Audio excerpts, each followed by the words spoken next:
Dan malam ini berlangsungnya majlis tahlil di kediaman Allahyarham Khairul Anwar Cik Ramli. Rakan setugas wartawan Nabiha Hamid sebentar lagi akan menemu bual isteri Allahyarham iaitu Zamila Raziman. Tetapi sebelum itu kita terus bersama Nabiha untuk melihat perkembangan di rumah Allahyarham. Nabiha, silakan Nabiha. Baik Aswad, seperti mana yang kita ketahui, kehilangan Samson ini merupakan satu kehilangan yang tidak disangka-sangka.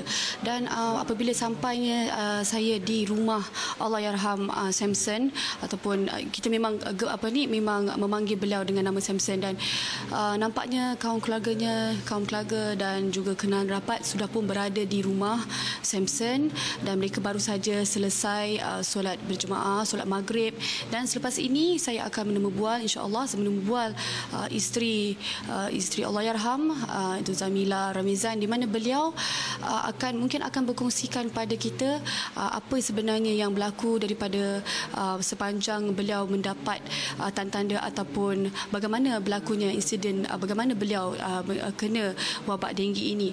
Dan seperti mana yang apabila ingin saya ceritakan, pada mulanya saya datang ke sini, kami disambut oleh keluarga beliau dengan penuh amat menghargai dengan kedatangan Isra' Wani kerana meninjau, dan selepas ini kenduri tahlil hari kedua akan diadakan selepas solat Isyak.